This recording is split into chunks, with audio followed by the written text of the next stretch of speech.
Hi, everyone. My name is Carmen Mazzara with the Association of Professional Schools of International Affairs, or APSIA. I'm here to talk a little bit about the many different career possibilities within the fields of international affairs.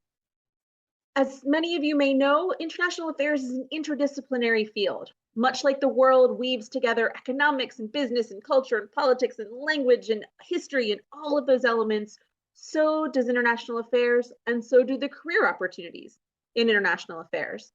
Many people might be familiar with traditional paths like diplomacy or development or defense, but there is an international affairs career element in energy, in science and technology, business, education, human rights, law, communications. All of these pieces have a global component to them, and all of them have opportunities for international affairs professionals to have a successful professional life. There's usually four big broad categories when we talk about careers in international affairs. There's careers in the public sector, that might be the local, the state, the national level. There's careers in the private sector with for profit companies, careers in the nonprofit sector, and then careers in what we call the multilateral sector, the UN, the World Bank, the IMF, that whole intergovernmental space. Lots of people move fluidly between those four areas as they develop their career over time. So there's lots of different possibilities working on these issues and across all of those different sectors for international affairs professionals. So how would you know if this was the right place and the right space for you? Maybe you want to use your professional life, not your volunteer life or your personal life, your professional life to tackle some of the big problems of our day. It might be something like poverty or the environment. I think disease has been something that's very much on everybody's mind these days, and maybe that's the kind of issue you want to address and work on in your professional space. Maybe you feel called to help people and you want to use your professional energy to be of service to others. Maybe you're curious about the world and you want to travel and experience different things and use different languages, and that's how you want to spend your professional career. Maybe you've seen how policy choices, whether it's in your state capital, in Washington, D.C., in Geneva, in other places, impact people's everyday lives. And you either want to be the decision maker or you want to be the person shaping how the decision maker responds to those issues. And that's how you feel called to an international affairs career. Maybe you're like me and you just like to argue. You love that back and forth and that exchange of ideas and the chance to shape how somebody else thinks about something. Maybe every so often have your own mind changed about how a particular issue works. And that's the exchange and the energy that you want to put in to your international affairs career. And maybe even if it's not any of those things, you just feel called to being a part of something bigger than yourself. You want to use your time as a professional to leave the world better than you found it, and you want to play a larger role in social change. And whether it's any of these issues or something else, there is a place and a space for you in the fields of international affairs. So, what kinds of issues can you put together? And again, because the space is so big, there's lots and lots of different possibilities. Maybe you enjoy writing and the tools of journalism and clear and concise and accurate reporting. And you want to combine that with a focus on a particular part of the world and be a human rights monitor, using that clear writing, using those tools to tell the story about what's really going on somewhere and letting other people know and understand how that works. Maybe you're interested in computer science and how that can be used as an offensive tool to bring the fight to others and to use the tools of cybersecurity and cyber offense to protect national security or protect the assets of a business and a company. Maybe you want to use it on the defense. You want to use it to combat misinformation. You want to protect the assets of the United States. You want to protect the work of a particular company. All of that can combine the training and understanding about how the world is, what policies are, with a degree in computer science or an interest in information science. Maybe you love economics and you want to combine that economics with an understanding about policy tools or a part of the world and work on trade negotiation. All of these different pieces can be combined into a very successful and flexible international affairs career, as I said, that spans the public and the private, the nonprofit and the multilateral. Lots of professionals move around in all of those spaces using the tools that they have in international affairs to go out and work on so many different challenges that are facing the world today. Regardless of which of those kinds of sectors you want to go into, I really think there's five key things that everybody needs to advance their professional career. The first one is some experience. Being in a workplace, having a boss, working with a team, all of that exposure is just a critical skill set as you go out into your professional life. Maybe it's a work study opportunity, maybe it's a volunteer opportunity or an internship or a job. Understanding how to be an employee, how to be a teammate, how to work for someone, all of those are just fundamental critical skills. In a perfect world, you would have that exposure in an international context, knowing how cross-cultural issues influence power dynamics or teamwork, or what it is to have colleagues from different places who think about issues differently. And I'll talk in a minute about how you can gain some of these experiences from your dorm room, from campus, in your local community. I also think people need the ability to write well. And I'm sure your professors are going to hate this, but I don't mean that huge 80 or 60 page paper they're going to assign you. I'm talking about having all of the information in that 60 to 80 page paper in a page and a half. Can you convey to me in a short, clear, quick way all that you know about a particular subject? And in the same way, can you present that information clearly and concisely and convey all the knowledge that you have to different kinds of audiences? And if right now you don't feel like your writing and your public speaking are where you need them to be, school is a great time to practice.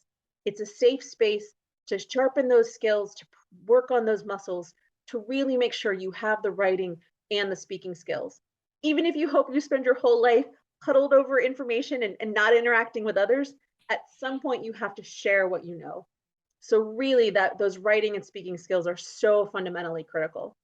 And again, in that perfect world, you're able to do it in a language other than your native language, sharing that information, conveying what you know to lots of different kinds of people, even outside of the language you grew up with. Another key language that some people always need to work on is what information tells you. For some folks, that will be the mathematical tools of quantitative analysis, but for everybody, a fundamental understanding of what a situation, what's really going on in a situation, what's working, what isn't working, what needs fixed, what needs to grow. Having the ability to unpack something, understand what the mathematical folks are telling you, but just really do that deeper layer of analysis and to say, this is what I want to keep, this is what needs to grow, this is what we need to fix, this is what we need to move on with. That analytical quantitative skill set is really a complement to the writing, to the speaking that you're able to do, and to the experience that you've had in a workplace. The same thing is true with what here says project management, but what that really means is the ability to take an idea and move it from point A to point Z. Can you harness the human resources, the financial resources, the ability to move something along, to not just let it live in your head, but to really become a reality? And again, that's something you can practice in your faith community, in volunteer work, in programs and workshops, all sorts of different ways to gain access to that project management experience, even before you enter the professional space. And then the last critical thing that I think everybody needs is a network of people around them. And I know that's a word that gets thrown out a lot, but the assets of having other people who can provide information, give you advice, open doors. It might be alumni from your program, it might be faculty, it might be fellow students, supervisors at internships or jobs. All of these different people are a support system around you who can help you understand what's going on, what opportunities are there, and maybe give you advice about which way to go and which way to turn in your professional journey.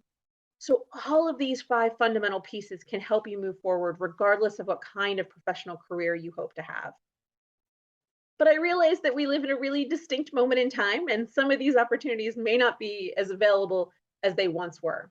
So think about what you can do, even in the middle of a pandemic, even in this distinct moment in time, to build those critical skills. Lots of opportunities, both internships, jobs, volunteers, are now remote in a way that they never were before the pandemic started.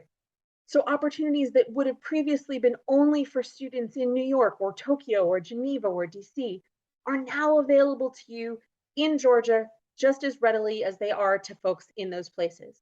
So thinking about and looking for remote internship and volunteer opportunities is a great way to start to gain that professional experience, especially because that's very much the way the work world is moving to remote and hybrid opportunities. So again, it's that building of a professional experience and toolkit. There are likely opportunities going on right now in your community to work on global issues.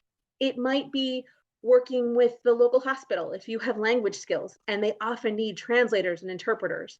It might be working with the local business development office to help a small business get export ready.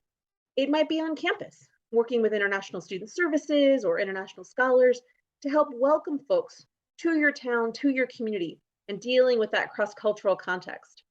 We often see the local police force is working to combat human trafficking, and they need folks who have a curiosity and interest in the world and understanding of international issues to support them in that kind of work. So, lots of different ways, no matter which subject you're interested in, to do this kind of global work right now in your community, in on campus, in your jammies, in your dorm room, wherever you have an opportunity to provide it. And even if that kind of work isn't possible, you can take the kinds of things you're already doing in class. Maybe you can work with a faculty member on a research project and sharpen those writing skills and sharpen those analytical skills. Maybe you can write for a blog. You can take a paper that you're really proud of and submit it to an undergraduate journal. Lots of ways to get your work out there, to sharpen your writing, to sharpen your presentation skills, and to begin to build these muscles and these tools that you're going to need moving forward.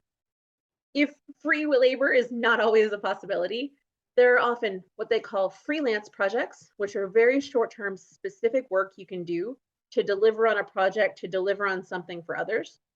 There might also be what's called contract work, where for a certain period of time, you get paid to deliver on a certain amount of product. Some of these things are free, some of these things are paid, but there's lots of ways from your house, from your dorm room to work and sharpen these skills so you can start to really move forward in your professional life. And in terms of network, I talked about some of the people that are immediately around you. But again, what the pandemic has done is it's opened up lots of different possibilities. Events that used to only be in person are now broadcast into your house or on your phone.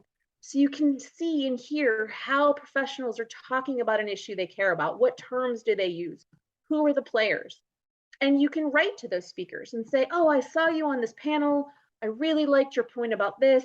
I kind of disagreed with you, or I wondered why you didn't talk about that. And you can start to be in relationship with those folks because of the expertise, because of the access that you've had for those kinds of virtual events.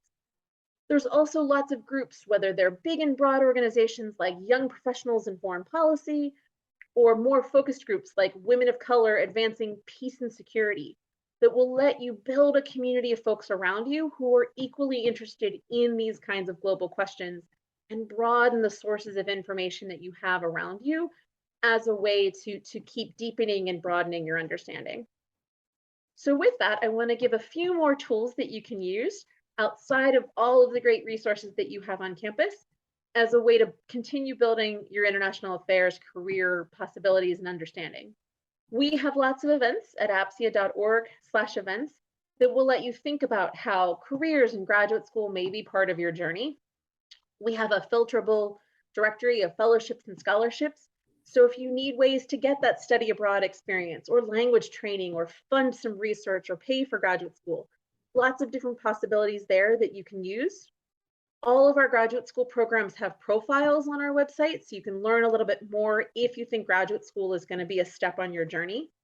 We also have a whole career guide that unpacks in depth those different issues I talked about, offers some suggested tips and even some suggested employers so you can learn a little bit more about their space. And we have an active jobs board where there's remote and in-person volunteer and job opportunities across the globe that you can access. We're also as active as we can be on social media, telling stories, sharing internships, sharing job opportunities. So we hope we'll see you in those places and spaces as well. And as you go forward in your international career, really thinking not about what job you want, but what kinds of problems you want to use your professional life to solve, how you can link together the many opportunities and challenges we have in this world to move things forward and make things better. So I wish you all a wonderful career and a great journey, and APSI is here to be as supportive as we can as you go forward. Thanks, everyone.